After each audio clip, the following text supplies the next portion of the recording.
ਤੁਹਾਨੂੰ ਗਿਆਨੀ ਸੰਤ ਸਿੰਘ ਮਸਕੀਨ ਜੀ ਦੇ ਕਥਾ ਵਿਚਾਰ ਸੁਣਨ ਨੂੰ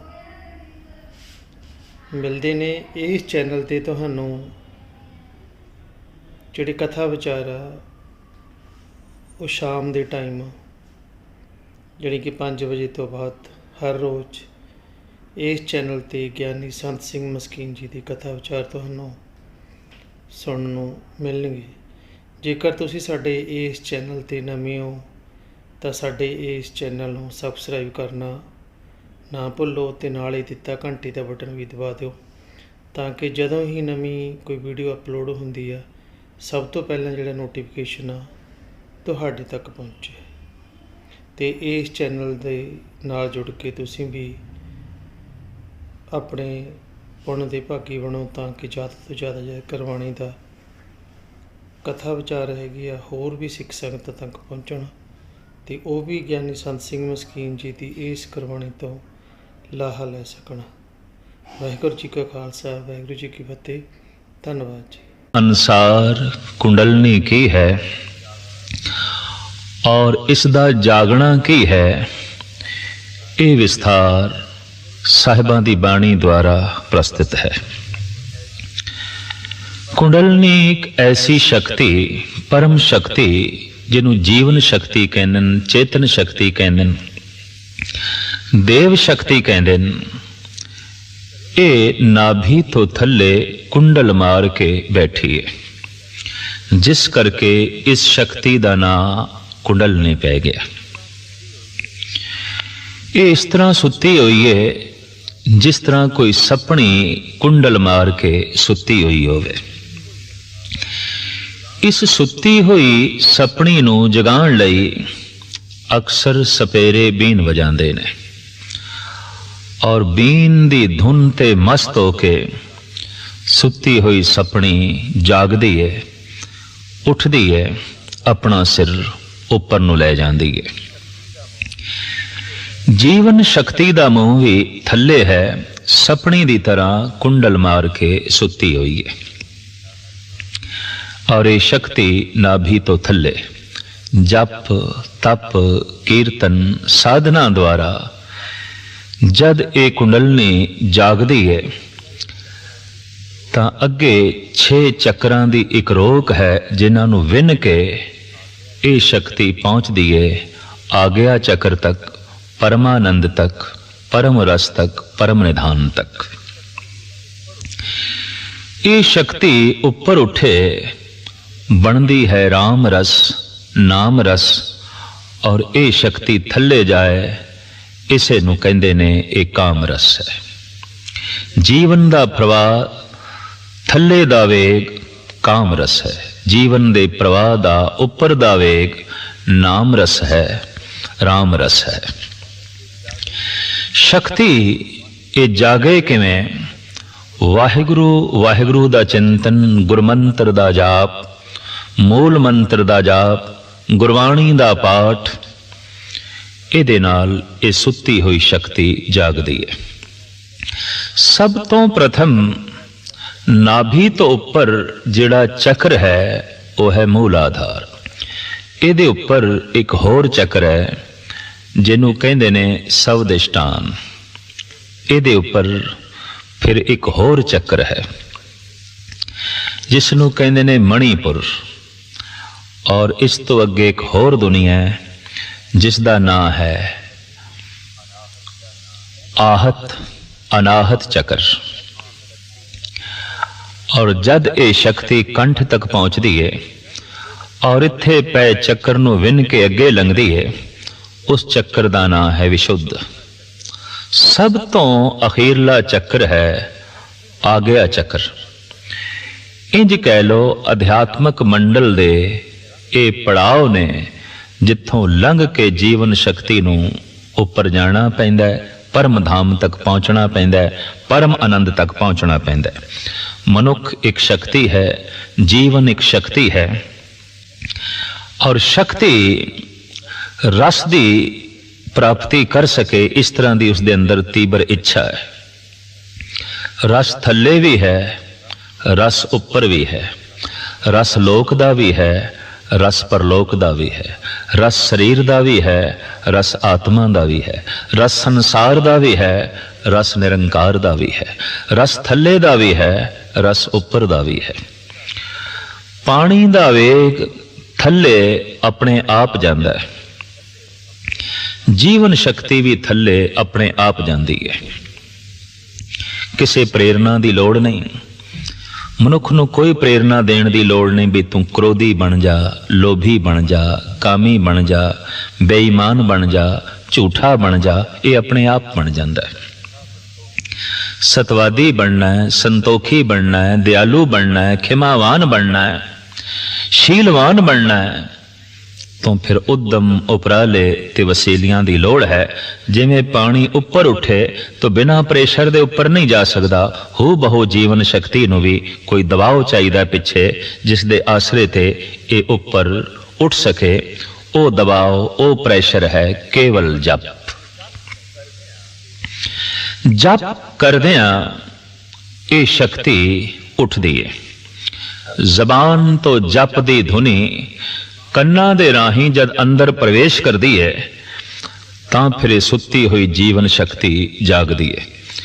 इसनूं सतगुरें जी कहंदे ने, सिमर सिमर गुर सतगुर अपना, सोया मन जागाई।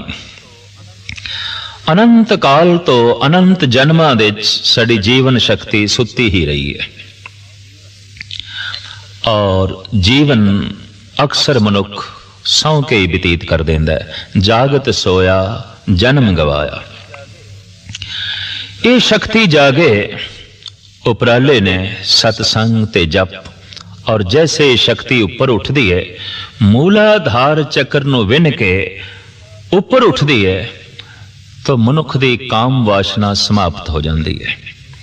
मनुख दे काम रस दे कोई रुचि नहीं रहिंदी, क्योंकि काम दा थल मूलाधार तो थले है ते शक्ति मूलाधार तो ऊपर उठी। और ऊपर उठदियां ये वासना खत्म हुई। प्रार्थना दा जगत शुरू होया, वासना दा जगत खत्म होया। लेकिन सिर्फ वासना ही मिटी है, सिर्फ काम रस दे च ही रुचियां घटियां ने। अजे परम निधान परम आनंद की प्राप्ति नहीं हुई। जिन्हां दी जीवन शक्ति मूलाधार तो भी ऊपर नहीं उठती, देखण दे चाया भावें उन्हां दी उम्र 80-90 साल दी ही क्यों ना हो जाए, काम वासना उन्हां दी समाप्त नहीं होंदी। ये वासना उन्हां दे अंदर बनी रहिंदी है।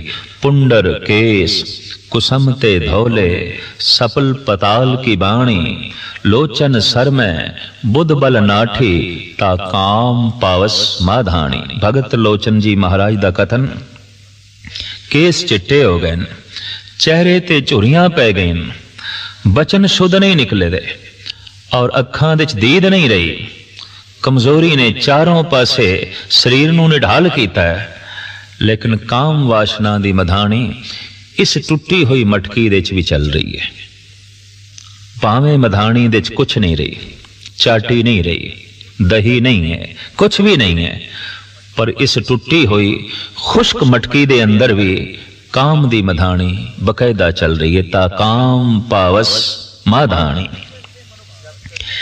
जैसे जैसे मनुख जप करदा है, ये शक्ति ऊपर उठदी है और मूलाधार नूं विन के ऊपर उठदी है। काम वासना समाप्त। इको एक तरीका है इस वासना तो बचन दा, इस वासना तो ऊपर उठण दा, वो है जप। ये शक्ति थल्ले जावे तो संसार दा जन्म होंदा है। ये शक्ति ऊपर उठे तो निरंकार दी दुनिया दे जन्म होंदा है। ये शक्ति थल्ले जाए किसी शरीर नूं जन्म देंदी है। ये शक्ति ऊपर जाए परमात्मा नूं जन्म देंदी है। ये शक्ति थल्ले जाए रेत दे च रेत दी ढेरी हो जाती है। ये शक्ति ऊपर उठे हीरा हो जाती है, मोती हो जाती है, रतन लाल जवाहर बन जाती है। तो ये पहचान है कि साधना करने वाले दी ये जिहड़ी शक्ति है, ये मूलाधार नूं विन के ऊपर उठ गई है। उहदी काम वासना समाप्त हो गई। ਉਹਦੇ ਚ ਰੂਪ ਦੀ ਖਿੱਚ ਨਹੀਂ ਰਹੀ। ਰੂਪੇ ਕਾਮੇ ਦੋਸਤੀ ਭੁੱਖੇ ਸਾਦੇ ਗੰਢ। ਹੁਣ ਰੂਪ ਨੂੰ ਵੇਖ ਕੇ ਉਹ ਅਰੂਪ ਦੇ ਦਰਸ਼ਨ ਕਰੇਗਾ। ਸਤਿਗੁਰੂ ਕਹਿੰਦੇ ਨੇ ਰੂਪਵੰਤ ਹੋਏ ਨਾਹੀ ਮੋਹੇ, ਪ੍ਰਭ ਕੀ ਜੋਤ ਸਗਲ ਘਟ ਸੋਏ। ਹੁਣ ਜਗਤ ਦੀ तमाम ਸੁੰਦਰਤਾ ਪਰਮਾਤਮਾ ਦੀ ਸੁੰਦਰਤਾ ਦਾ ਬੋਧ ਕਰਾ ਰਹੀ ਹੈ। ਹੁਣ ਪਰਮ ਰੂਪ ਦੇ ਚ ਪਰਮ ਅਰੂਪ ਦੇ ਦਰਸ਼ਨ ਹੋ ਰਹੇ ਨੇ। ਹੁਣ ਆਕਾਰ ਦੇ ਚ ਨਿਰਾਕਾਰ ਦੀ ਝਲਕ ਮਿਲ ਰਹੀ ਹੈ। ਇਸ ਵਾਸਤੇ ਵਾਸ਼ਨਾ ਸਮਾਪਤ, ਵਾਸ਼ਨਾ ਦਾ ਜਗਤ ਖਤਮ, ਪ੍ਰਾਰਥਨਾ ਦਾ ਜਗਤ ਸ਼ੁਰੂ ਹੋਇਆ। ਪ੍ਰਾਰਥਨਾ ਸ਼ੁਰੂ ਹੀ ਉਦੋਂ ਹੁੰਦੀ ਹੈ ਜਦ ਸ਼ਕਤੀ ਮੂਲ ਆਧਾਰ ਨੂੰ ਵਿੰਨ ਕੇ ਉੱਪਰ ਉੱਠਦੀ ਹੈ। ਇਸ ਤੋਂ ਪਹਿਲੇ ਤੇ ਵਾਸ਼ਨਾ ਦਾ ਜਗਤ ਹੈ। ਅਗਰ ਬੰਦਾ ਜਪ ਵੀ ਕਰ ਰਿਹਾ ਹੈ, ਤਪ ਵੀ ਕਰ ਰਿਹਾ ਹੈ, ਧਾਰਮਿਕ ਮੰਦਿਰਾਂ ਵਿੱਚ ਬੈਠ ਕੇ ਸਾਧਨਾ ਵੀ ਕਰ ਰਿਹਾ ਹੈ, ਜੇਕਰ ਉਸ ਦੀ ਸ਼ਕਤੀ ਮੂਲ ਆਧਾਰ ਤੋਂ ਉੱਪਰ ਨਹੀਂ ਉੱਠੀ ਤਾਂ ਉਸ ਦਾ ਇਹ ਭਜਨ, ਉਸ ਦਾ ਇਹ ਧਰਮ, ਉਹ ਵੀ ਵਾਸ਼ਨਾ ਹੈ, ਪ੍ਰਾਰਥਨਾ ਨਹੀਂ ਹੈ। ਸਭ ਕੁਝ ਵਾਸ਼ਨਾ ਹੈ। ਇਸ ਵਾਸਤੇ ਅਕਸਰ ਦੇਖਣ ਨੂੰ ਮਿਲਦਾ ਹੈ ਕਿ ਧਰਮ ਮੰਦਿਰਾਂ ਵਿੱਚ ਬੈਠੇ ਸਾਧਕ ਸੰਸਾਰ ਦੀ ਹੀ ਮਨੋਕਾਮਨਾ ਕਰ ਰਹੇ ਨੇ ਤੇ ਕਾਮਨਾ ਵਿੱਚ ਜੀਣ ਵਾਲਾ ਮਨੁੱਖ ਤੇ ਹੀ ਕਾਮੀ ਹੈ। ਤੁਮ ਕਹੀਅਤ ਹੋ ਜਗਤ ਗੁਰੂ ਸੁਆਮੀ, ਹਮ ਕਹੀਅਤ ਕਲ ਯੁਗ ਕੇ ਕਾਮੀ। ਭਗਤ ਰਵਿਦਾਸ ਨੇ ਗੱਲ ਬਿਲਕੁਲ ਸਪਸ਼ਟ ਕਰ ਦਿੱਤੀ ਹੈ ਕਿ ਮੌਜੂਦਾ ਦੌਰ ਦੇ ਵਿੱਚ ਮਨੁੱਖ ਦੀਆਂ ਕਾਮਨਾਵਾਂ ਬਹੁਤ ਵਧੀਆਂ ਔਰ ਮਨੁੱਖ ਅਤੀ ਕਾਮੀ ਹੋ ਗਿਆ, ਅਤੀ ਕਾਮੀ ਹੋ ਗਿਆ। ਕਾਮਨਾ ਸੰਸਾਰ ਦੀ ਹੁੰਦੀ ਹੈ, ਵਾਸ਼ਨਾ ਸੰਸਾਰ ਦੀ ਹੁੰਦੀ ਹੈ, ਪ੍ਰਾਰਥਨਾ ਕਰਤਾਰ ਦੀ ਹੁੰਦੀ ਹੈ। ਪ੍ਰਾਰਥਨਾ ਦੇ ਨਾਲ ਸੰਸਾਰ ਨਹੀਂ ਮਿਲਦਾ, ਵਾਸ਼ਨਾ ਦੇ ਨਾਲ ਨਿਰੰਕਾਰ ਨਹੀਂ ਮਿਲਦਾ। ਵਾਸ਼ਨਾ ਸੰਸਾਰ ਨਾਲ ਜੋੜਦੀ ਹੈ, ਪ੍ਰਾਰਥਨਾ ਕਰਤਾਰ ਨਾਲ ਜੋੜਦੀ ਹੈ। ਤੋ ਜੈਸੇ ਜਪ ਕਰਦਿਆਂ ਸ਼ਕਤੀ ਮੂਲ ਆਧਾਰ ਨੂੰ ਵਿੰਨ ਕੇ ਉੱਪਰ ਉੱਠੀ, ਪ੍ਰਾਰਥਨਾ ਦਾ ਜਗਤ ਸ਼ੁਰੂ ਹੋਇਆ, ਵਾਸ਼ਨਾ ਦਾ ਜਗਤ ਸਮਾਪਤ ਹੋਇਆ। ਲੇਕਿਨ ਅਜੇ ਪਰਮ ਨਿਧੀ, ਪਰਮ ਖਜ਼ਾਨਾ, परम आनंद दे द्वार नहीं खुले। जप जारी है, तप जारी है, साधना जारी है, शक्ति सहजे सहजे ऊपर उठ रही है। दूसरा चक्र है सवदिष्टान, जो मूलाधार तो ऊपर है। साधना करदे करदे, जप करदे करदे अभ्यासी दी सुरत जीवन शक्ति ध्यान दे आसरे ते जैसे ऊपर उठदी है, ਉਹ ਫਿਰ ਸਵਦਿਸ਼ਟਾਨ ਚੱਕਰ ਨੂੰ ਵਿੰਨ ਕੇ ਉੱਪਰ ਉੱਠਦੀ ਹੈ। ਸਵਦਿਸ਼ਟਾਨ ਚੱਕਰ ਵਿਨਿਆ ਗਿਆ ਹੈ, ਪਹਿਚਾਣ ਕੀ ਹੋਵੇਗੀ? ਇਸ ਮਨੁੱਖ ਦੇ ਅੰਦਰ ਮੌਤ ਦਾ ਭੈ ਨਹੀਂ ਹੋਵੇਗਾ। ਇਹ ਮਰਨ ਦੇ ਭੈ ਤੋਂ ਉੱਚਾ ਉੱਠ ਗਿਆ। ਮੌਤ ਦਾ ਭੈ ਸਾਹਮਣੇ ਰੱਖ ਕੇ ਇਸ ਤਰ੍ਹਾਂ ਦੇ ਪੁਰਸ਼ ਨੂੰ ਡਰਾਇਆ ਨਹੀਂ ਜਾ ਸਕਦਾ ਜਿਸ ਦੀ ਸ਼ਕਤੀ ਸਵਦਿਸ਼ਟਾਨ ਤੋਂ ਉੱਪਰ ਉੱਠ ਗਈ ਹੈ। ਦਰਅਸਲ ਡਰ ਦੇ ਚ ਜੀਣ ਵਾਲਾ ਮਨੁੱਖ ਇਸ ਗੱਲ ਦਾ ਸਬੂਤ ਮੁਹੱਈਆ ਕਰ ਰਿਹਾ ਹੈ ਕਿ ਸਵਦਿਸ਼ਟਾਨ ਤੋਂ ਥੱਲੇ ਜੀ ਰਿਹਾ ਹੈ। ਭਗਤ ਕਬੀਰ ਕਹਿੰਦੇ ਨੇ, ਕਹਿਤ ਕਬੀਰ ਰਾਮ ਗੁਣ ਗਾਉ, ਆਪ ਨਾ ਡਰੋ ਨਾ ਅਵਰ ਡਰਾਂ। ਮੈਂ ਉਸ ਦੁਨੀਆ ਵਿੱਚ ਪਹੁੰਚ ਗਿਆ ਜਿੱਥੇ ਨਾ ਮੈਂ ਕਿਸੇ ਤੋਂ ਡਰਦਾ ਨਾ ਹੀ ਕਿਸੇ ਨੂੰ ਡਰਾਂਦਾ। ਅਕਸਰ ਉਹੀ ਮਨੁੱਖ ਦੂਜਿਆਂ ਨੂੰ ਡਰਾਂਦਾ ਹੈ ਜਿਹੜਾ ਕਿਸੇ ਤੋਂ ਡਰਦਾ ਹੈ, ਕਿਉਂਕਿ ਭੈਭੀਤ ਹੋਇਆ ਮਨੁੱਖ ਹੀ ਅਗਲੇ ਨੂੰ ਭੈਭੀਤ ਕਰਦਾ ਹੈ। ਗੁਰੂ ਤੇਗ ਬਹਾਦਰ ਸਾਹਿਬ ਜੀ ਮਹਾਰਾਜ ਵੀ ਪਰਮ ਗਿਆਨੀ ਦੇ ਲੱਛਣ ਇਹੀ ਦੱਸਦੇ ਨੇ, ਭੈ ਕਾਹੂ ਕੋ ਦੇਤ ਨੇ ਨੈ ਭੈ ਮਾਨਤ ਆਨ, ਕਹੋ ਨਾਨਕ ਸੁਨ ਰੇ ਮਨਾ, ਗਿਆਨੀ ਤਾਹੇ ਬਖਾਨ। ਵਾਸਤਵਿਕ ਪਰਮ ਗਿਆਨੀ, ਬ੍ਰਹਮ ਗਿਆਨੀ ਉਹੀ ਹੈ ਜੋ ਭੈ ਦੀ ਦੁਨੀਆ ਤੋਂ ਉੱਚਾ ਉੱਠ ਗਿਆ ਹੈ, ਨਾ ਡਰਾਂਦਾ ਹੈ ਨਾ ਡਰਦਾ ਹੈ। ਸਵਦਿਸ਼ਟਾਨ ਚੱਕਰ ਨੂੰ ਵਿੰਨ ਕੇ ਜੈਸੇ ਸ਼ਕਤੀ ਉੱਪਰ ਉੱਠਦੀ ਹੈ, ਭੈ ਦੀ ਦੁਨੀਆ ਖਤਮ, ਨਿਰਭੈ ਦੀ ਦੁਨੀਆ ਸ਼ੁਰੂ ਹੋਈ। ਨਿਰਭੈ ਕੇਵਲ ਪਰਿਪੂਰਨ ਪ੍ਰਮਾਤਮਾ ਹੈ। ਸਾਹਿਬਾਂ ਦੀ ਬਾਣੀ ਦਾ ਫਰਮਾਨ, डर पे धरत आकाश निखतरा, सिर ऊपर गगन करारा। पौन पानी बै संतर डर पे इंद्र विचारा। एका निर्भव बात सुनी, सो सुखिया सो सदा सुहेला, जो गुरमुल गाए गुनी। सतगुरु दा ते इत्थे तक फरमान है कि सूक्ष्म रूप दे च ग्रह निछत्तर सूरज चंद तारे सब डरे हुए ने, भय दे च ने, डर दे च ने, ਮਰਿਆਦਾ ਦੇ ਚ ਨੇ। तमाम जीव पशु पंखी मनुख डर दे च ने। ये ठीक है कि डर मर्यादा दे च रखण वास्ते चाहिदा है, लेकिन हर वक्त मनुख डरिया होया अपना मानसिक संतुलन गवा बैठता है।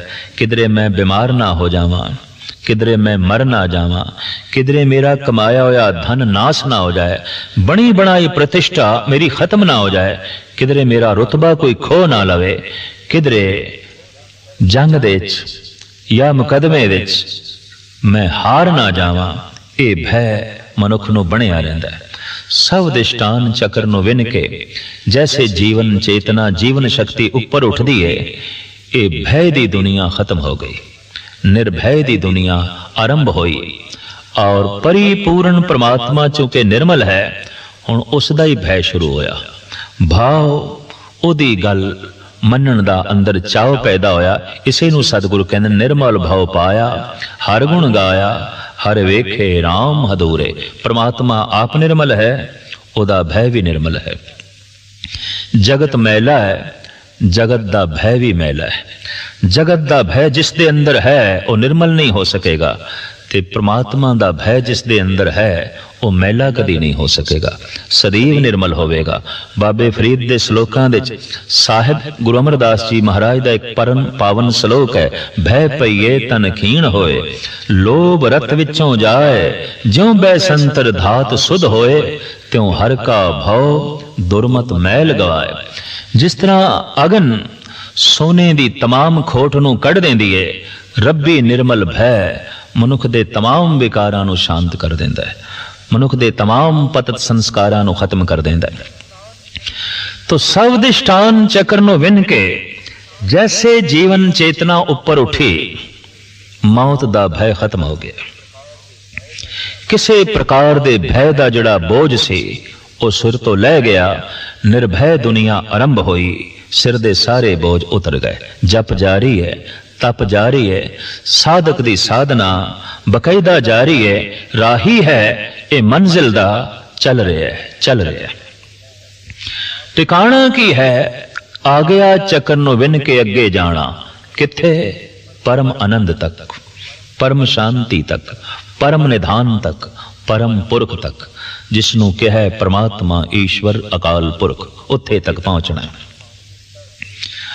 और उसका सरूर, उसकी मस्ती, उसका अनुभव मनुख नूं उदों ही आउंदा है जद आ गया चक्कर नूं विन के ये पहुंचता है और ये चक्र मस्तक दे है। इतनी गल ते स्पष्ट हो गई कि सुरत उच्ची करनी पेगी, ध्यान दे आसरे ते शक्ति नूं उपर ले जाना होवेगा। अक्सर देखने दे च आया है कि प्रैशर दा मारिया होया फुआरे दा पानी उपर ते उठदा है, पर धरती दी खिच दा मारिया होया फिर थल्ले, फिर थल्ले, फिर थल्ले। चंगी संगत, धर्म ग्रंथां दे पाठ पठन दे नाल जीवन शक्ति उपर ते उठदी है, पर फिर संसार दे खिच दी मारी हुई थल्ले थल्ले थल्ले। किधरे धन खिच लैंदा है, किधरे रूप खिच लैंदा है, किधरे प्रभता खिच लैंदी है, किधरे संसार दा कोई होर साजो समान खिच लैंदा है। इस तरीके दे नाल ये दो पासे दी कशिश है, परमात्मा दी अपनी खिच, संसार दी अपनी खिच। किधरे बगौर मुताला करके तमाम ब्रह्मंड दे उत्ते निगाह मारीए तां सब कुछ एक दूजे दी कशिश ते खड़ा है। सूरज, चंद, तारे, ग्रह, नक्षत्र सब एक दूजे दी कशिश ते खड़े ने। न थल्ले कोई थंबी है, न उपर किसी रस्सियां दे नाल लटके हुए ने, सब एक दूजे दी कशिश ते खड़े ने। कदी परिवार दा इकट्ठ देखिए तां ये भी एक दूजे दी कशिश ते खड़े ने। पति दे अंदर पत्नी दी कशिश, पत्नी दे अंदर पति दी खिच, पुत्रां दे अंदर मां बाप दी खिच, मां बाप दे अंदर पुत्रां दी ममता। भैण भरा आपसी ममता करके जुड़े रहंदे ने, कशिश करके ये संबंध जुड़िया रहिंदा है। देखण दे च आया कोई ग्रह नक्षत्र सियारा सितारा जद कशिश दे दायरे तो बाहर निकलदा है, टुट जांदा है, खत्म हो जांदा है, उहदी होंद ही मिट जांदी है। जद भी किसी मनुख दे अंदर कशिश नहीं रहिंदी, परिवार दी खिच नहीं रहिंदी, टुट जांदा है पत्नी तो, टुट जाते ने इस्त्रियां अक्सर पति तो, टुट जाते ने बच्चे माँ बाप तो, और अलग हो जाते ने माँ बाप बच्चियां तो। टुट जाते ने रिश्ते भैन भरावां दे, भरा भरावां दे और मित्रां दे। ये सारा संसार एक दूजे की कशिश ते खड़ा है। ये सारा जगत एक दूजे की खिच ते खड़ा है। तो एक खिच संसार दी है, एक खिच करतार दी है। जिस दिन बंदे दी जीवन शक्ति, जिस दिन बंदे दी सुरत, जिस दिन बंदे दा ध्यान परमात्मा दी कशिश दे दायरे विच आउंदा है, फिर थल्ले आवना बहुत औखा है। उसे नूं कहंदे ने दी सुरत इतनी ऊपर चढ़ गई है, ये थल्ले नहीं आउंदा, ये थल्ले नहीं आ सकेगा। जैसे कहंदे ने कि गालबन जमीन दी कशिश दा दायरा कोई 400 मील तक है। इस तो ऊपर जिहड़ी वस्तु चली गई उन्होंने जमीन नहीं खिंच सकेगी, क्योंकि जमीन की कशिश के दायरे तो ही ये वस्तु अगे चली गई। हू बहु संसार की कशिश एक सीमा तक है, धन की कशिश एक सीमा तक है, रूप रंग ते पदार्थां की कशिश एक सीमा तक है। जद कदी कोई मनुख साधना करके जप तप करके इस सीमा तो अगे लंघ जाता है, फिर पदार्थ दी, धन दी, रूप की कोई अहमियत ही नहीं रहती कि इस मनुख नूं खिंच के थल्ले गिरा सके। सुरत ऊपर उठ गई, शक्ति ऊपर चली गई। तो जप करके तप करके जिस दिन जीवन शक्ति सब धिष्ठान चक्र नूं विन के ऊपर उठदी है, मौत दा भय खत्म। मौत दा डर दे के इस तरह दे बंदे नूं गिराया नहीं जा सकता, भ्रष्ट नहीं किया जा सकता, गिराया नहीं जा सकता। जप जारी है, तप जारी है, सहजे सहजे साधक दी सुरत ध्यान दे आसरे ते जीवन शक्ति ऊपर उठदी है। तां फिर तीसरा चक्र है मणिपुरुष, विचारां दी दुनिया, फुरनियां दी दुनिया, सोच दी दुनिया। इत्थे तक जैसे शक्ति पहुंचदी है और इस चक्कर नूं विंदी है, फुरने मिट गए, विचार शांत हो गए, भटकना मिट गई, टिकाव नसीब हो गया, एकाग्रता नसीब हो गई। अगे दी दुनिया जज्बियां दी दुनिया, वलवले दी दुनिया, भावना दी दुनिया। इसे नूं अक्सर धार्मिक विचारक ऐसा कहंदे ने कि एक अकल तो पार दी दुनिया है, एक अकल तो थल्ले दी दुनिया है, एक अकल दी दुनिया है। जो अकल तो थल्ले दी दुनिया है, ये पशुओं का जगत है। अकल है ही कोई नहीं, मन है ही कोई नहीं, सोचना है ही कोई नहीं। इस वास्ते हजारां साल तो, अणगिणत सदियां तो पशुओं की जिंदगी देखी दी है, कोई विकास नहीं होया, कोई उन्नति नहीं हुई। कारण मन ही कोई नहीं, विचार ही कोई नहीं, सोच ही नहीं सकते, बुद्धि कोई नहीं। तो बुद्धि मंडल तो थल्ले जीवना, बिल्कुल थल्ले जीवना, ये पशुओं का जगत है। बुद्धि दे तल ते जीवना, ये मनुखी जगत है। इत्थे सभ्यता विकसित होंदी है, समाज दे नियम जन्म लेंदे ने, राजनीति दे नियम पैदा होंदे ने, जीवन दे ढंग रंग सब कुछ इत्थे ही आके जन्म लेंदा है। और एक ऐसी दुनिया है जो बुद्धि मंडल तो पार दी दुनिया है, जो अकल तो पार दी दुनिया है। उत्थे अकल भी नहीं पहुंच सकती, उत्थे बुद्धि दी भी कोई पहुंच नहीं। वो वलवलियां दी दुनिया, जज्बियां दी दुनिया, भावनाओं दी दुनिया। इसे नूं 20वीं सदी दे मशहूर मारूफ शायर डॉक्टर मोहम्मद इकबाल ने एक तार्किक नूं, एक विचारक नूं इस ढंग नाल समझाया। तेरे सीने में दम है, दिल नहीं है, तेरा दम गर्म ये महफिल नहीं है, निकल जा अकल से आगे के ये नूर, चिरागे राह है मंजिल नहीं है। अकल दी दुनिया तो अगे लंघ जा, ये ते रस्ते दा दीवा है, तो मंजिल नूं छूण दी कोशिश कर।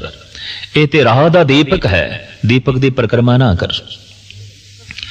ਜੋ ਦੀਪਕ ਦੀ ਪਰਿਕਰਮਾ ਕਰ ਰਹੇ ਨੇ ਇਹ ਮਨੁੱਖ ਨੇ, ਤੇ ਜਿਨ੍ਹਾਂ ਦੀ ਜ਼ਿੰਦਗੀ 'ਚ ਦੀਪਕ ਹੀ ਨਹੀਂ ਜਲਿਆ, ਭਾਵ ਜੋ ਬੁੱਧੀ ਤੱਕ ਵੀ ਨਹੀਂ ਪਹੁੰਚੇ, ਪਸ਼ੂ ਨੇ। ਔਰ ਜੋ ਬੁੱਧੀ ਮੰਡਲ ਤੋਂ ਅੱਗੇ ਨਿਕਲ ਗਏ, ਦੇਵਤੇ ਨੇ, ਫਰਿਸ਼ਤੇ ਨੇ, ਕਹਿੰਦੇ ਨੇ ਬੁੱਧੀ ਦੀ ਦੁਨੀਆ ਤੋਂ ਅੱਗੇ ਲੰਘ ਗਏ, ਇਹ ਰੱਬ ਦਾ ਰੂਪ ਹੋ ਗਏ, ਈਸ਼ਵਰ ਦਾ ਰੂਪ ਹੋ ਗਏ। ਇਸ ਵਾਸਤੇ ਅਸੀਂ ਅਕਸਰ ਦੇਖਦੇ ਹਾਂ ਜੋ ਬੁੱਧੀ ਮੰਡਲ ਤੋਂ ਥੱਲੇ ਹੈ ਉਹਨਾਂ ਨੂੰ ਅਸੀਂ ਕਹਿ ਦਿੰਦੇ ਹਾਂ ਪਾਗਲ ਨੇ, ਪਸ਼ੂ ਸਮਾਨ ਨੇ। ਔਰ ਜਿਹੜਾ ਬੁੱਧੀ ਮੰਡਲ ਤੋਂ ਅੱਗੇ ਚਲਾ ਗਿਆ ਉਹਦਾ ਵੀ ਆਮ ਸੰਸਾਰ ਨਾਲ ਤਾਲਮੇਲ ਨਹੀਂ ਬੈਠਦਾ, ਤਾਂ ਭੁਲੇਖੇ ਕਰਕੇ ਉਹਨੂੰ ਵੀ ਪਾਗਲ ਕਹਿਣਾ ਪੈਂਦਾ। ਇਹ ਦੋਵੇਂ ਪਾਗਲ ਪ੍ਰਤੀਤ ਹੁੰਦੇ ਨੇ। ਬੁੱਧੀ ਮੰਡਲ ਤੋਂ ਥੱਲੇ ਜੋ ਚਲਾ ਗਿਆ ਔਰ ਬੁੱਧੀ ਮੰਡਲ ਤੋਂ ਜੋ ਉੱਪਰ ਉੱਠ ਗਿਆ, ਪਰੇ ਦੀ ਦੁਨੀਆ ਚਲਾ ਗਿਆ, ਇਹ ਦੋ ਤਰ੍ਹਾਂ ਦੇ ਮਨੁੱਖ ਸਮਾਜ ਨਾਲ ਆਪਣਾ ਰਿਸ਼ਤਾ ਜੋੜਨ ਵਿੱਚ ਅਸਮਰਥ ਹੋ ਜਾਂਦੇ ਨੇ। ਇੱਕ ਬਹੁਤ ਥੱਲੇ ਚਲਾ ਗਿਆ, ਇੱਕ ਬਹੁਤ ਉੱਪਰ ਉੱਠ ਗਿਆ। ਇੱਕ ਦੀ ਗੱਲ ਇਤਨੀ ਨੀਵੀਂ ਕਿ ਪੈਰਾਂ ਦੇ ਥੱਲੋਂ ਲੰਘਦੀ ਹੈ, ਇੱਕ ਦੀ ਗੱਲ ਇਤਨੀ ਉੱਚੀ ਕਿ ਸਿਰ ਦੇ ਉੱਪਰੋਂ ਲੰਘਦੀ ਹੈ। तो तीसरा चक्र है मणिपुर। जैसे जीवन शक्ति जप करदियां तप करदियां इस चक्कर नूं विन के अगे लंघदी है, विचारां दी दुनिया शांत हो जाती है, फुरनियां दी दुनिया शांत हो जाती है, विचारां दा बोझ, विचारां दा तनाव आखिर खत्म होंदा है। बहुता बंदा विचारे, दार्शनिक, फिलोसफर आखिर जहनी तौर ते बोझल ते होवेगा, लाजमी होवेगा। और जब ज्यादा सोचेगा तो जीवन कोई सार्थक प्रतीत नहीं होगा।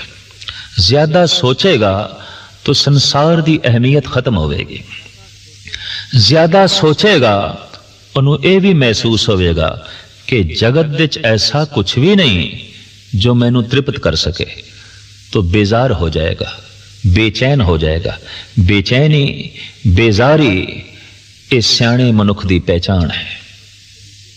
पशु कदी बेजार नहीं होंदे, पशु कदी बेचैन नहीं होंदे। क्यों? सोचते ही नहीं। बस खाना पीना, सो जाना और बच्चे पैदा करने, वक्ती तौर पर उन्हों की पालना कर लेनी, बस यही पशु की जिंदगी है। पशु कदी बोर नहीं होंदा, पशु कदी बेचैन नहीं होंदा, पशु कदी दुखी नहीं होंदा। और इस वास्ते पशु कदी पागल भी नहीं होंदे। हाँ, वही पशु पागल होंदे ने जिन्होंने मजबूरन मनुख की संगत विच रहना पै जाता है, वरना पशु कदी पागल नहीं होंदे। क्यों कि बेचैन ही नहीं होंदे। बेचैन होने वास्ते, बेजार होने वास्ते सोचना तो चाहिए। तो जगत के जितने सियाणे मनुख होए ने, सब तो ज्यादा बेचैन मनुख ने, सब तो ज्यादा परेशान मनुख ने। गालिब दा ते कहना है, परेशानियां सारे जहां की समेट कर जब कुछ ना बना तो मेरा दिल बना दिया। एक होर आलम दा कहना है, कुदरत किया हर एक को अकसाम अजल से, जो शख्स के जिस चीज के काबिल नजर आया, बुलबुल को दिया नाला तो परवाने को जलना, गम हमको दिया सबसे जो मुश्किल नजर आया। सियाना बंदा बेचैन हो जाएगा, सोचने वाला बेजार हो जाएगा। बेजारी, बेचैनी इस गल का प्रतीत है कि बंदा बहुत सोच रहा है, बहुत सोच रहा है। छुटकारा किस तरह होवे? या तो बुद्धि मंडल तो बंदा थले गिरे, या फिर बुद्धि मंडल तो उच्चा उठे। थले गिरना जरा सौखा है, इस वास्ते जगत के तमाम सियाणे मनुख शराब के रसिया बन जाते हैं।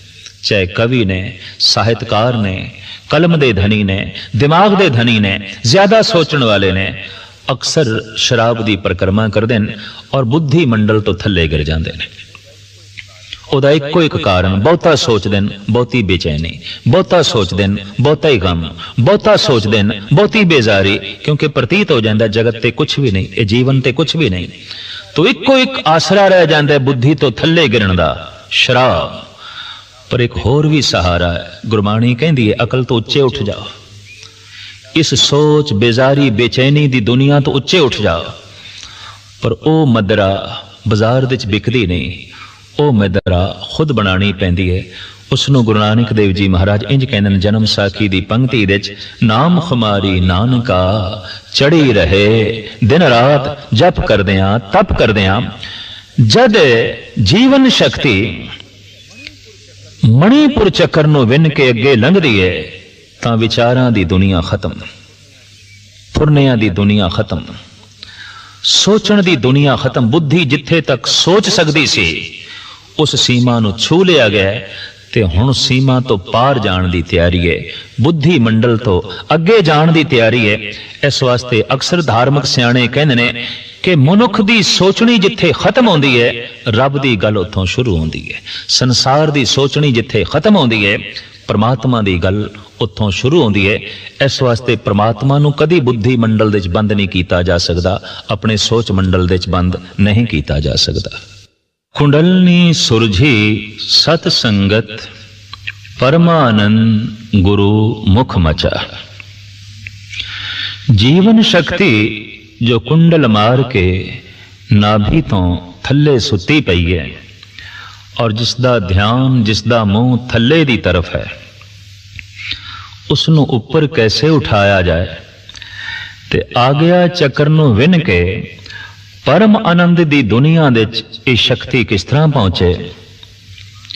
ये साधना गुरबाणी दे जो दसी गई है उसकी मूल पंक्ति यह है, कुंडलनी सुरजी सतसंगत परमानंद गुरु मुख मचा।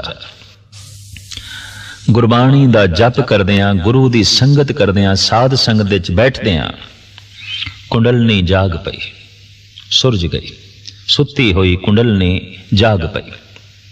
जो कुंडल मार के जीवन शक्ति बैठी सी मूलाधार नूं विन के अगे गई, वासना दा जगत खत्म, सब दिष्टान नूं विन के अगे गई, मौत दा भय खत्म। और मणिपुर नूं विन के जो अगे गई तां मानसिक मंडल भी खत्म, मनुष्य दा मनुष्य होना भी खत्म। हुण उसने पैर उत्थे रख दिते ने जिथे मनुख देवता होना शुरू होंदा है।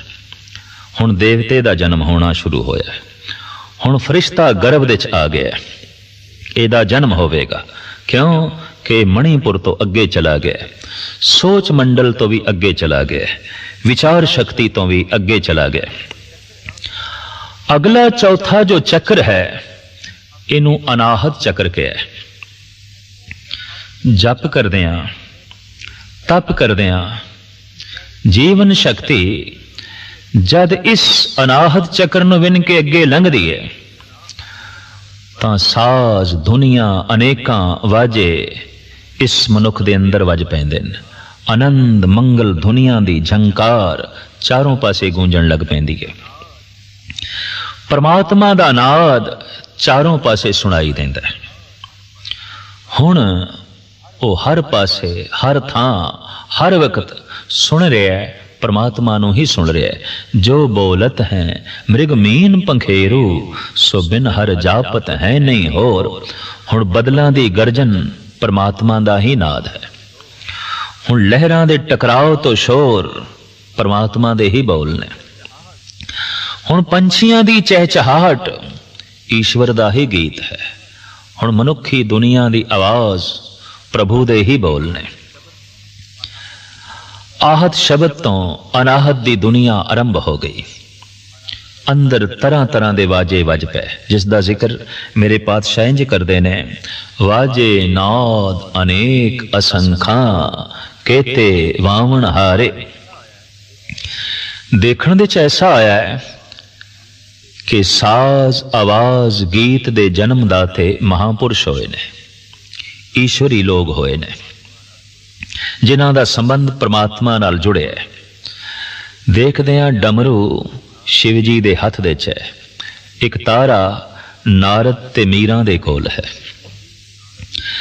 ईरान दे सूफी फकीरां दे हथ दे च रबाब दिखाई देंदा है। हिंदुस्तान दे भगतां दे कोल खड़तालां ते ढोलक दिखाई देंदे ने और इन्हां दे ओ जन्मदाते ने। बीणा दे सुरस्ती दी गोद विच दिखाई दे रही है। सरंदे दे जन्मदाता गुरु अर्जन देव जी महाराज ने, ਸਾਜ਼ਾਂ ਦੇ ਜਨਮਦਾਤੇ ਸੰਤ ਲੋਕ ਨੇ, ਕਿਉਂਕਿ ਅਨਾਹਦ ਨਾਦ ਦੇ ਵੀ ਜਨਮਦਾਤੇ ਉਹੀ ਨੇ। ਰੱਬੀ ਸੰਗੀਤ ਸਭ ਤੋਂ ਪਹਿਲੇ ਉਹਨਾਂ ਨੇ ਸੁਣਿਆ।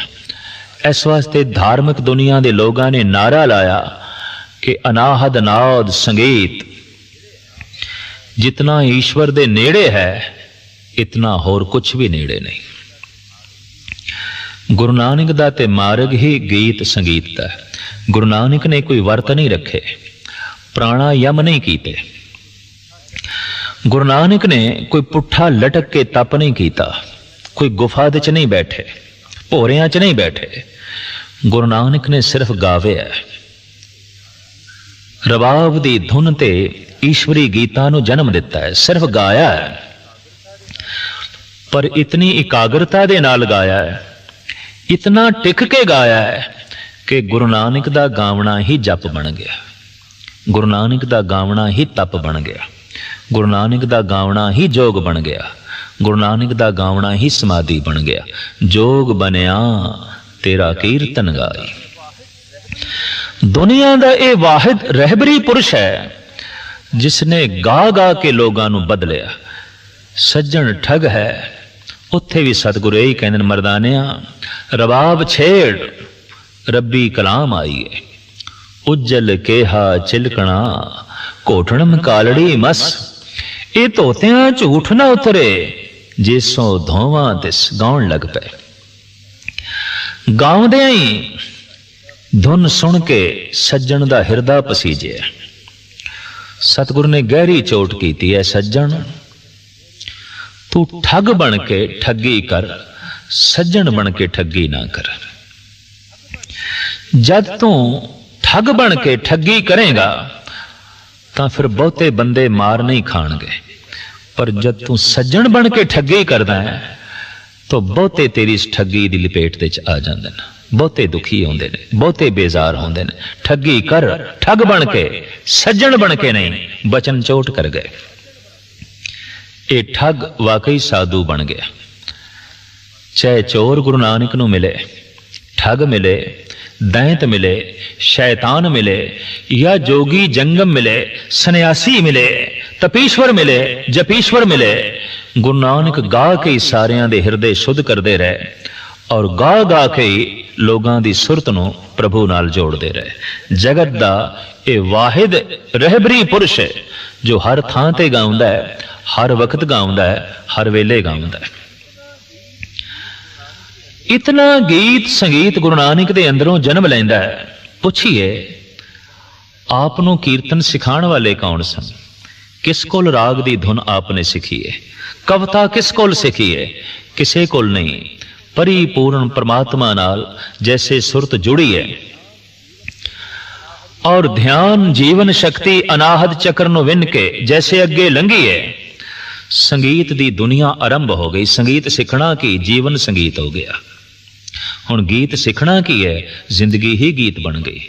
हुण कविता की सीखनी है? हुण हर बोल कविता है, हुण हर बोल राग है, हुण वेखना हुण बोलना सब राग है, सब संगीत है, सब गीत है। गीत संगीत की आउंदा है? किसे परम को पुरख कोल बैठ के ही पता चलता है कि वाकई गीत ते संगीत की है। असली गीत संगीत दी दुनिया च रहिंदे ने परम पुरख है, बाकी ते दुनिया नकल कर दी है। जैसे असली राजे होंदे ने संत जन, राजे दा मतलब है रजे होया त्रिपत। असली राजे ते संत जन ने। तखत दे उत्ते बैठण वाले राजे नहीं, क्योंकि तखत दे उत्ते बैठण वाले कई दफा तख्ते ते भी लटकाए जाते हैं। पूर्ण सकून तखत ते बैठ के भी नसीब नहीं होता। इस वास्ते एक आलम दा ते कहना है, एक खेल है औरंग सुलेमां मेरे नजदीक, एक बात है अजाज मसीहा मेरे आगे। मैं उस दुनिया दे पहुंचे हाँ जिथे तख्ते सुलेमानी भी एक खेल है, एक तमाशा है, कुछ भी नहीं। तो अनाहद चक्र नु विन के जैसे जीवन शक्ति ऊपर उठती है, वाजियां गाजियां दी दुनिया आरंभ हुई, गीत संगीत दी दुनिया आरंभ हुई। ऐसे गीत संगीत जो कदी बंद नहीं होंदे। नवें तो नवें गीत दा जन्म, नवें तो नवें राग दी धुन दा जन्म। सतपुरुष हमेशा मस्ती च रहिंदा है, हमेशा आनंद दे च रहिंदा है। क्यों कि उस महफिल दे च बैठा है जिथे दिन रात राग रंग है। जिथे राग होवे उत्थे ही रंग है। राग दा मतलब खेड़ा, खुशी। जिथे खुशी नहीं उत्थे रंग कादा। अक्सर हिंदुस्तान दे च जद घर दे च कोई खुशी है, शगन है, तो केसर छिड़कदे ने, रंग छिड़कदे ने, गुलाल छिड़कदे ने। रंग छिड़कना खुशी नूं प्रगट करना है। पर एक ऐसी दुनिया है जद अनाहद नाद नूं विन के सुरत शक्ति उपर उठदी है तो अंदरों ऐसी एक खुशी का जन्म होंदा है, ऐसे एक रंग का जन्म होंदा है कि जगत दे तमाम रंग फिक्के पै जाते हैं। जगत दियां तमाम खुशियां फिक्कियां पै जांदियां। गुरु नानक देव जी महाराज कहते ने, घर मंदर खुशी नाम की नदर तेरी परवार। हे परिपूर्ण परमात्मा, जो तेरे नाम की खुशी है वो परिवार दे च नहीं मिल सकती, संसार दे च नहीं मिल सकती। जगल दे किसे माहौल दे च इस खुशी नूं लभना बहुत औखा है। हे प्रभु, जो तेरे नाम दे विच ये खुशी नसीब हुई है, आनंद नसीब होया। अनाहद नाद इसे नूं ही परम पुरख गा गा के प्रगट करते हैं ताकि जगत तक थोड़ी बहुत अनाहद नाद की सूह पहुंचाई जा सके। उंज ते इस नाद नूं प्रगट करना बहुत औखा है, बहुत औखा है। और यह नाद घट घट दे च वज रहा है, लेकिन फिर भी परम पुरखा ने कोशिश की थी कुछ महक पहुंचे, कुछ भनक संसारियां तक पहुंचे ताकि वह भी इस गगन मंडल नूं छू सकन, वह भी इस परम आनंद नूं माण सकन। साधक दी साधना जारी है, जप जारी है, तप जारी है। सहजे सहजे सुरत पहुंच गई विशुद्ध चक्कर तक। ये चक्र कंठ दे च है और जैसे इस चक्कर नूं विन के शक्ति उपर उठदी है, मनुख दी रसना, साधक दी रसना सच नूं प्रगट करन दे समर्थ हो जाती है। इत्थे ही आके कहंदे ने कि परमात्मा हुण रसना ते बैठा है, ईश्वर हुण रसना ते बैठा है। प्रभ जी बसे साध की रसना, कबीर मेरी सिमरनी रसना ऊपर ना। कबीर कहंदे यही मेरा जाप है, यही मेरी जप माला है। परमात्मा दा नाम मेरी जबान ते बैठ गया। सतगुरु कहंदे ने परमात्मा दे दर्शन करने ने, परमात्मा वेखना है। परमात्मा ते साधक दी रचना ते बैठा है। किहड़े साधक दी? जिहदी जीवन शक्ति विशुद्ध चक्कर नूं विन के उपर उठ गया। विशुद्ध चक्कर नूं विन के जिहदी जीवन शक्ति अगे जा चुकी है, उहदी रसना ते अकाल पुरख बैठा है, उहदी रसना ते परमात्मा बैठा है। पहचान किस तरह होवेगी? साधक नूं ही किस तरह पहचान होवेगी कि वाकई परमात्मा मेरी रसना ते बैठ गया है। दरअसल हुण रसना नूं रस आवेगा। जैसे वो परमात्मा दा नाम लवेगा, रस नाल भिज जाएगा, रस नाल डुब जाएगा। आम बंदे भी राम राम कहंदे ने बड़ी बेसवादी नाल। आम बंदे भी अल्लाह अल्लाह दी धुन उलापदे ने मत्थे ते वट पा के। आम जगत भी वाहिगुरू वाहिगुरू दा चिंतन करदा है, अलाप करदा है, लेकिन वाहिगुरू नाल कोई संबंध नहीं, वाहिगुरू रसना ते नहीं। परमात्मा जैसे रसना ते आके बैठदा है, रसना रस नाल भर जाती है। रसना सच नूं प्रगट करन दे समर्थ हो जाती है। रसना दे चों झूठ दी मैल सारी दी सारी निकल जाती है। नाम जपत गोबिंद का सूची भई रसना। और किसी तरीके नाल भी जबान नूं सुच्चा नहीं किया जा सकता। जिस दिन गोबिंद दा नाम जबान दे ते आण के वसदा है, रसना सुच्ची हो जाती है, रसना पवित्र हो जाती है। इस तरह की रसना जब परमात्मा दा नाम लवेगी, रस नाल भर जाएगी। दूसरी इस तरह की रसना चो निकले हुए वाक मिथ्या नहीं जाते, वो मिथ्या बोल नहीं होंगे। सतगुरु दा फरमान कि अंड बिनासी जेर बिनासी एक साध बचन अटला। साधु दा बचन अटल है। जमीन नाश हो सकती है, आसमान नाश हो सकता है, चारे खानियां दा अंत हो सकता है, जर्रे जर्रे दा अंत हो सकता है, खत्म हो सकते हैं। साधु दा बचन अमिट है, अमर है, व्यापक है।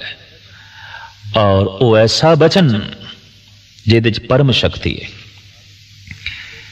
एक साधक ने गुरु गोबिंद सिंह जी महाराज ते प्रश्न किया, पातशाह कुछ लोग बाणी पढ़ते ने या उसकी व्याख्या करते ने, हिरदे तक नहीं पहुंचती, पर कुछ लोग जद बोलते ने विचारते ने उन्हां दे बोल हिरदे तक पहुंचते ने।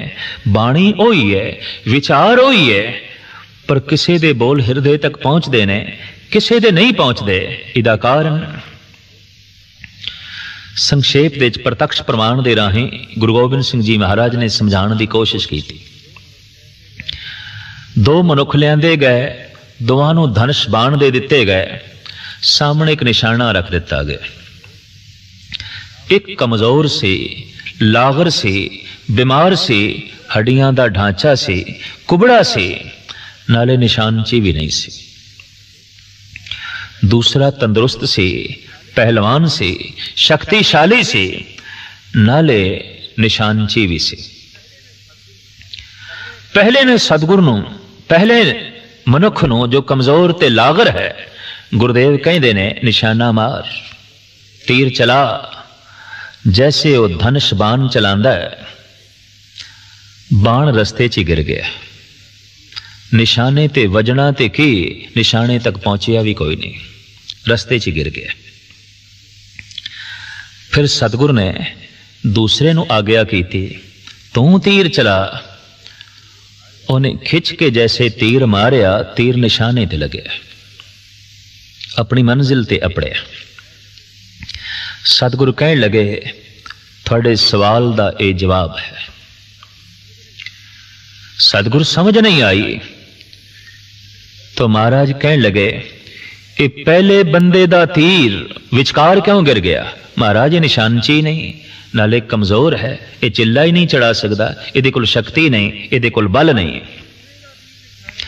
दूसरे का तीर निशाने तक क्यों पहुंचे है? महाराज शक्तिशाली है, निशानची है, अंदाज जानता है, इस वास्ते इसका तीर निशाने ते पहुंचे है।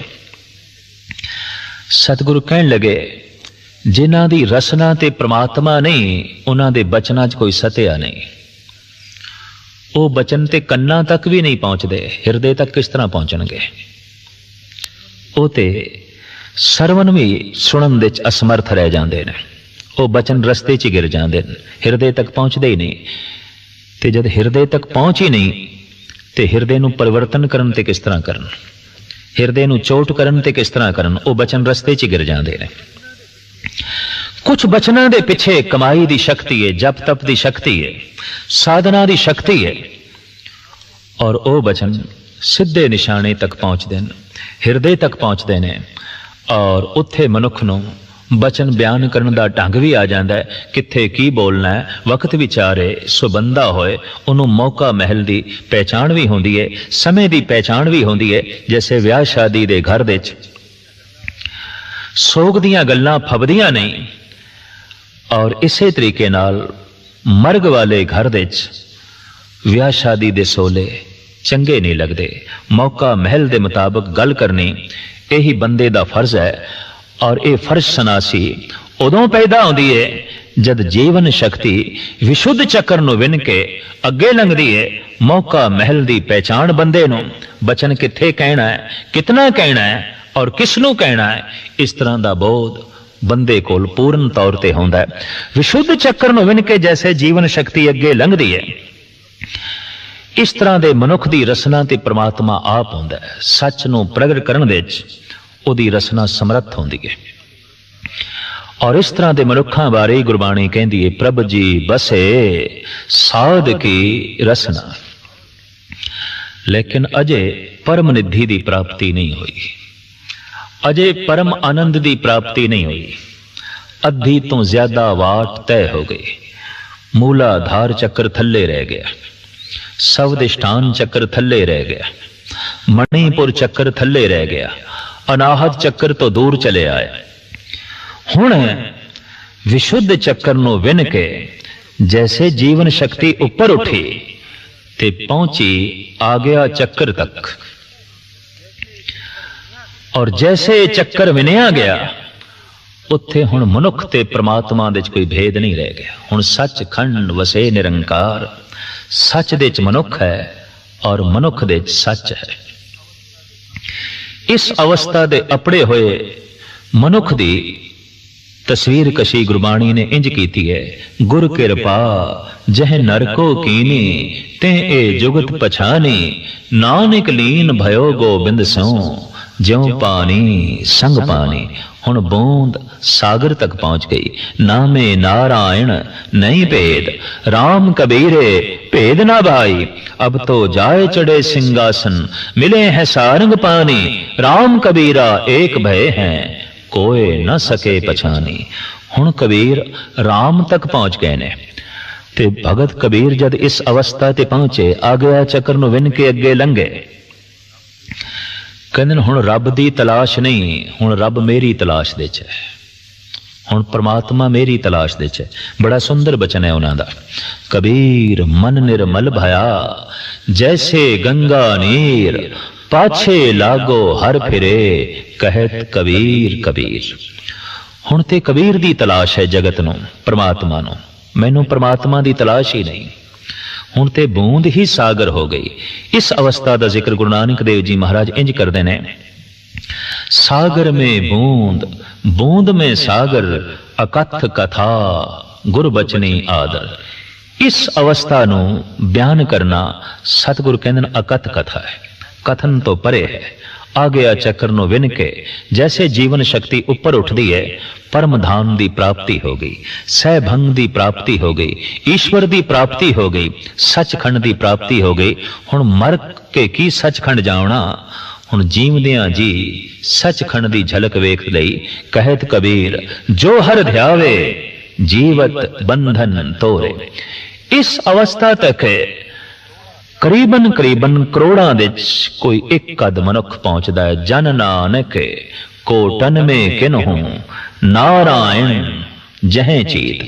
अक्सर साधक मूलाधार तक ही रह जाते ने, कुछ ऐसे ने थोड़ा जिहा होर अगां वधदे ने, कुछ ऐसे ने अध विचकार दे ही रुक जाते ने और उन्हां दे पिछे मुड़न की संभावना भी बनी रहती है, क्योंकि संसार की अपनी खिच है और निरंकार की अपनी खिच है। संसार की कशिश का दायरा अपना है, निरंकार की कशिश का दायरा अपना है। इस वास्ते असी कई दफा देखते हैं कि कोई बंदा बड़ी बुलंदियां तो गिरिया है, ते जद बड़ी बुलंदियां तो गिरदा है चोट भी बड़ी लगती है, रेजा रेजा हो जाता बंदा, फीता फीता हो जाता है। ये तो बहुत शिखर है, बुलंदी है। सूरी ऊपर खेरना, ये ते गिरे तां ठाहरना है। ये ते घाटी ते चढ़ना है, ये ते पहाड़ां दी शिखर नूं छूना है। पर जे गिरे तां चोटां भी अनंत ने, फिर खराशां भी अनंत ने। और इतनी गल स्पष्ट है कि जोड़ा जितनी ज्यादा बुलंदी तो गिरेगा उतनी ही चोटां खावेगा, उतना ही जो है जख्मी होवेगा। इस अवस्था विच पहुंच के आ गया चक्कर तो अगे लंघ के गिरन की संभावना खत्म हो गई, यात्रा सफल हो गई, जीवन सफल हो गया। सतगुरु दी बाणी दा फरमान, सफल सफल सफल भई यात्रा, आवन जान रहे मिले सादा। हुण आवणे जावणे मुक गए, क्योंकि बार बार दा जन्म होंदा है वासना करके, तो वासना ही खत्म। हुण ते प्रार्थना दा जगत, हुण ते ईश्वरी जगत, हुण निरंकार दी दुनिया, हुण ते परमात्मा दी दुनिया। जप आरंभ कीता सी तो जीवन शक्ति मूलाधार तो थल्ले सी, वासना दा जगत सी। अगर ऐसा बंदा जप भी करदा सी, प्रार्थना भी करदा सी, तो वासना वस होके करदा सी। धन मिले, रूप मिले, रंग मिले, पदार्थ मिले, उहदी बंदगी दे च भी वासना सी, उहदे जप तप दे च भी वासना सी। लेकिन सहजे सहजे जप तप ने मूलाधार तो उपर कीता, वासना दा जगत खत्म होया और सहजे सहजे साधक साधना करदियां करदियां आ गया चक्कर तक पहुंचया और इसनों विन के अगे लंघिया। निरंकार दी दुनिया आरंभ हुई, नवे दरवाजे खुले, कोई नवी सूझ मिली, कोई नवी दुनिया दी झलक मिली। और जद कोई पुरुष इस दुनिया विच पहुंचे है तो जद उसनों आख्या गया हुण इस दुनिया का कोई नक्शा रखो सामने, तो अक्सर इस तरह के भगतां ने कह दिता है कहत कबीर गूंगे गुड़ खाया, पूछे तो क्या कहिए। हुण असी कुछ नहीं कह सकते। मूलाधार तो अगे लंघे सन, कुछ बयान कर दे रहे। सवदिष्टान मणिपुर तो अगे लंघे सन, भगत बोल दे रहे। अनाहद नाथ ते विशुद्ध तो अगे लंघे सन, भगत कुछ कह दे रहे। खामोशी दी दुनिया आरंभ हो गई, समाधि दी दुनिया शुरू हो गई। इत्थे आके गुरु अर्जन देव जी महाराज इंज वर्णन करते ने, बिसम बिसम बिस्मे ही भई है, लाल गुलाल रंगारे, कहो नानक संतन रस आई है, ज्यों चाख गूंगा मुस्कार है। गूंगा मुस्कुरा ते पैंदा है, ओदा मुस्कुरावना दसदा है, परम रस आया इसनों बयान नहीं कर सकता, व्याख्या नहीं कर सकता। इत्थे भगत खामोश हो जाता है, चुप हो जाता है, पर उसकी चुप्पी भी जो बोल जाती है, उसकी खामोशी भी जितना उपदेश कर जाती है, आम बंदियां दा बोलना भी उतना नहीं समझा सकता। आम बंदियां दे बोल भी इतने कम नहीं करते। इस तरह के पुरुष ते अबोल अवस्था भी बड़ी कम कर जाती है, खामोशी भी जो है बड़ी कम कर जाती है। तो आ गया चक्कर नूं विन के जिहड़ी अगे दी दुनिया है, इहदे बारे साहिब गुरु नानक देव जी महाराज भी फरमान करते हैं, जे हों जाना, जे मैं उस दुनिया नूं जान लिया, समझ लिया, जे हों जाना, आखा नाही कहना कथन न जाई। वो मेरी कथनी तो परे, वो मेरे कहने तो परे, वो ऐसी दुनिया जो मेरे शब्दां च नहीं आउंदी, मेरे बोलण दे च नहीं आउंदी। वो अबोल, वो खामोशी दी दुनिया, वो समाधि दी दुनिया, वो निर्विचार दी दुनिया, वो परम आनंद दी दुनिया, वो सचखंड दी दुनिया, यही बंदे दी मंजिल है। इत्थे पहुंच के ही बंदा पूरा होंदा है, मर के कोई पूरा नहीं होंदा। ये गल वखरी है कि पंजाबी दी कहावत है, जद कोई बंदा मर जाए तो कहंदे ने पूरा हो गया, पूरा हो गया। पूरा किस तरह होया? मर के तो कोई पूरा नहीं होंदा। हाँ, पूरन दे जुड़ के ही कोई पूरा हो सकता है। ते पूरन केवल परमात्मा है, आद पूरन, मध्य पूरन, अंत पूरन परमेश्वर। उस पूरन दे लीन होके ही मनुख पूरा होंदा है, और पूरा केवल परमात्मा है। पूरा प्रभ आराध्या, पूरा जांका नाव, नानक पूरा पाया, पूरे के गुण गाओ। इस अवस्था दे पहुंचे हुए मनुख नूं असीं कह सकते हैं पूरा हो गया है, मुकम्मल हो गया है। ये इंसान जमया अधूरा सी, जीविया अधूरा सी, भजन ने, सिमरन ने, साधना ने इसनों पूर्ण कर दिता है, मुकम्मल कर दिता है। इतनी तो विज्ञानक भी गल मनते ने कि मनुखी बच्चा अधूरा जमदा है। मूंह दे च दंद नहीं ने, पैरां दे चलण दी शक्ति नहीं है, हत्थां दे च पकड़ दी कोई ताकत नहीं है, जबान दे च बोलण तक दी भी शक्ति नहीं है, बुद्धि दे च सोचण तक दी भी शक्ति नहीं है, बिल्कुल अधूरा जमे है। सहजे सहजे कादर करीम परिपूर्ण परमात्मा दी साजी ये प्रकृति ओदे शरीर नूं पूरा कर दिए और मुकम्मल हो जाता है। 14-15 साल तक पैरां दे चलण दी शक्ति आ गई, हत्थां दे पकड़न दी शक्ति आ गई, जबान दे बोलण दी शक्ति आ गई पूर्ण तौर ते, बुद्धि पूर्ण तौर ते सोचण भी लग पे, और दंद मिल गए, वस्तु नूं चबाण दा भी पूरा बल मिल गया। लेकिन चेतना ते बंदे दी उस दिन पूर्ण होंदी है, शक्ति ते बंदे दी उस दिन पूर्ण होंदी है जद पूर्ण नाल जुड़दी है। ते पूर्ण परमात्मा है, पूर्ण ईश्वर है। कई दफा बंदा बाहरों पूरा हो जाता